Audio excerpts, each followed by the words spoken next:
दोस्तों 2007 टी20 world cup से भारत की बहुत सी यादें जुड़ी हुई हैं क्योंकि भारतीय टीम ने महेंद्र सिंह धोनी की कप्तानी में खिलाफ टीम पूरी तरह ट्विस्ट से भरा हुआ था। बिल्कुल, आपको बता दें कि 2007 की टी20 world cup quarter final match एक ऐसा मैच था जो पूरे रोमांच से भरा हुआ था। ये मैच भारत और साउथ अफ्रीका के बीच डर्बन के मैदान पर खेला गया था। ये मात्र एक ऐसा मैच था जो धोनी की कप्तानी में कुछ ऐसा कारनामा कर दिखाया जिसकी किसी को उम्मीद नहीं थी। तो चलिए कि हमारी इस वीडियो में हम आपको 2007 की टी20 वर्ल्ड कप में भारत और साउथ अफ्रीका के बीच हुए क्वार्टर फाइनल मुकाबले के एक रूल्स के बारे में बताने वाले हैं, जिसके बारे में शायद ही आप में से किसी को पता हो। दोस्तों, ये मुकाबला क्वार्टर फाइनल मैच या कहें नॉकआउट मैच भी था, लेकिन भारत के इस वर्ल्ड कप से बाहर होने की संभावना 75% थी। इससे आपको बता दें कि इस मैच को अगर भारत हारता तो उसका बाहर होना बिल्कुल तय था। लेकिन अगर साउथ अफ्रीका मैच हारते हुए भी अपने टोटल रन रेट को कवर कर लेती तो भी भारत बाहर हो जाता। तो दुविधा में पड़े कप्तान धोनी सबसे पहले टॉस के लिए मैदान पर आते हैं और टॉस जीतकर बल्लेबाजी करने का फैसला करते हैं, क्योंकि उन्हें पता था कि साउथ अफ्रीका 2007 टी20 वर्ल्ड कप के सेमीफाइनल मुकाबलों से चंद पलों की ही दूरी पर है। इसलिए उन्हें रोकने के लिए भारत को एक बड़ा और सम्मानजनक स्कोर खड़ा करना पड़ा। तो पहले बल्लेबाजी करने उतरी भारतीय टीम, जिसकी ओर से सहवाग और गंभीर ओपन करने आते हैं। पिछले कई मुकाबलों में दोनों ने शानदार ओपनिंग कर अपनी भूमिका निभाई थी और इस मैच की शुरुआती 3 ओवर्स इन दोनों ने अच्छे तरीके से खेले। लेकिन साउथ अफ्रीका के गेंदबाज पॉलिक के अंदर ही विज्ञान के सामने गंभीर ने स्मिथ के हाथों में 5वें ओवर में ही कैच थमा दिया और वो 18 गेंदों में 19 रन बनाकर पवेलियन लौटे और ये बहुत ही समय पर अपना पहला विकेट गंवा दिया। और उसके बाद बल्लेबाजी करने आए दिनेश कार्तिक ठीक उसी ओवर में पोलार्ड की गेंद पर मंथ के हाथों में कैच था बैठे और 0 पर आउट हो गए। और उसके बाद सहवाग की ओपनिंग करने आए थे, वो भी मात्र 11 गेंदों का सामना करते हुए केवल 11 रन ही बना पाए और आउट हो गए।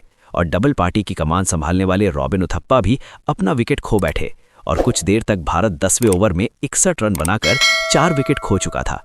उसके बाद धोनी ने स्वयं जिम्मेदारी लेते हुए बल्ला पकड़ा और अपने कंधों पर भार लेकर एक शानदार पारी खेली और कई बड़े शॉट लगाए और इसी तरह ये भी 33 गेंदों पर 45 रन ही बना सके और रन आउट का शिकार हो गया। दरअसल ये बहुत अजीब था क्योंकि धोनी इतना तेज भागते हैं कि इन्हें रन आउट कर पाना बहुत मुश्किल होता है, लेकिन धोनी ने इस मैच में अपनी भूमिका अच्छे से निभाई। दोस्तों, जहां एक तरफ धोनी तेजी से भारतीय टीम को आगे ले जा रहे थे, वहीं रोहित शर्मा भी दूसरी ओर से कमान संभालने में लगे हुए थे और इन्होंने आरपी सिंह के साथ एक शानदार पारी खेली और इन दोनों ने मिलकर भारत को एक सम्मानजनक स्कोर तक पहुंचा दिया और भारत ने पूरे 20 ओवर खेलते हुए 153 रनों का स्कोर खड़ा किया, जो उस समय का एवरेज स्कोर हुआ करता था।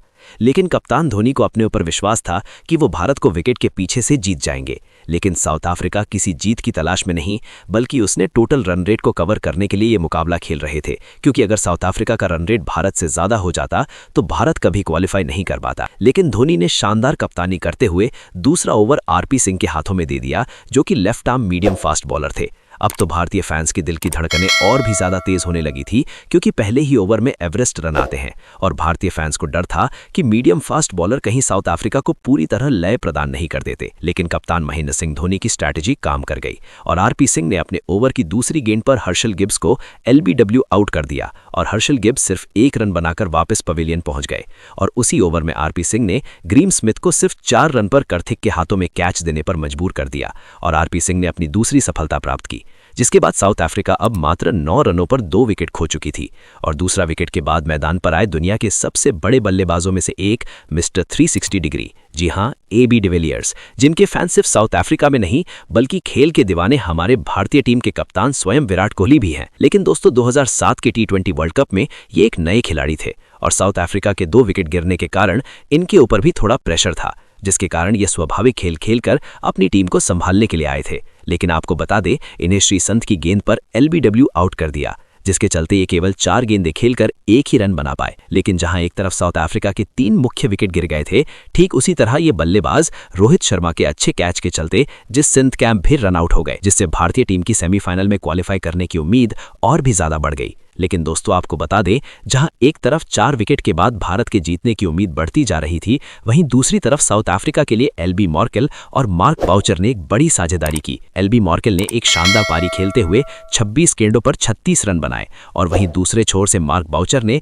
14 गेंदों पर 36 रनों की पारी खेली। लेकिन श्रीसंत की गेंद पर ये बोल्ड हो गए। लेकिन इनके विकेट गिरने के चलते भारतीय गेंदबाजों के लिए विकेट लेने में पसीने छूट रहे थे और ऐसा नजर आ रहा था कि साउथ अफ्रीका क्वालिफाई कर जाएगी। लेकिन इन दोनों ने बहुत ही बड़ी पारी खेली, जिसके कारण रिक्वायर्ड रेट ऊपर चला गया। लेकिन इस समय पर दोस्तों जरूर लग रहा था कि कहीं अगर ये मैनेज टोटल रन रेट को पूरा करने में सक्षम हो जाते हैं तो भारत विश्व कप से बाहर हो जाएगा। लेकिन मार्क बाउचर के विकेट गिरने के बाद भारतीय उम्मीदें दोबारा जागी और भारतीय फैंस की दिल की धड़कनें कम हो गईं। आपको बता दी उस समय सबसे ज्यादा प्रेशर गेंदबाज पर था और अगर देखा जाए तो बल्लेबाज पर भी काफी ज्यादा प्रेशर था, क्योंकि 153 रन चेस करते हुए इन्होंने रन रेट को बहुत ज्यादा बढ़ा लिया था। मार्क बाउचर के बाद वर्नन बल्लेबाजी करने के लिए आए, जो कि सोने मैच से बहुत अच्छी लाइन में नजर आ रहे थे। लेकिन दोस्तों आपको जानकर ताजुब होगा कि 2007 के इस वर्ल्ड कप में हरभजन सिंह की फिरकी इतनी तेज चल रही थी कि सामने कोई भी बल्लेबाज घुटने टेक दे रहा था।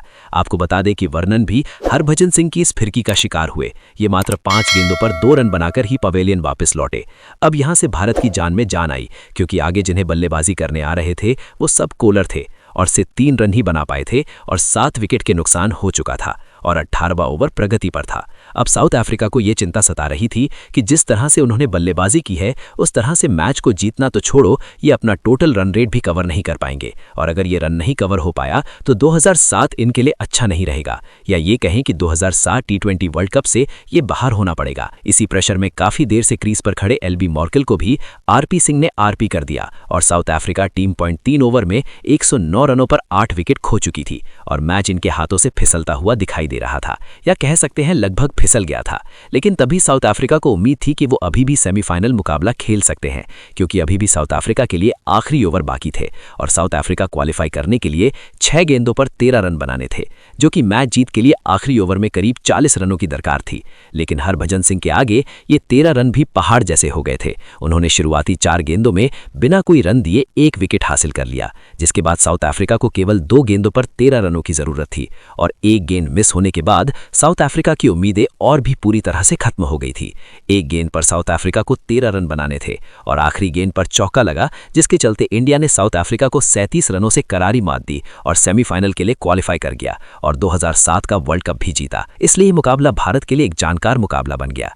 तो दोस्तों ये थी हमारी एक और इंटरेस्टिंग वीडियो। उम्मीद करते हैं ये वीडियो आपको अच्छी लगी होगी। इस वीडियो को लाइक करें, शेयर करें और आने वाली वीडियोस को देखने के लिए चैनल को सब्सक्राइब करके बेल आइकन प्रेस करें, जिससे आपसे कोई वीडियो मिस ना हो। मिलते हैं अगले वीडियो में।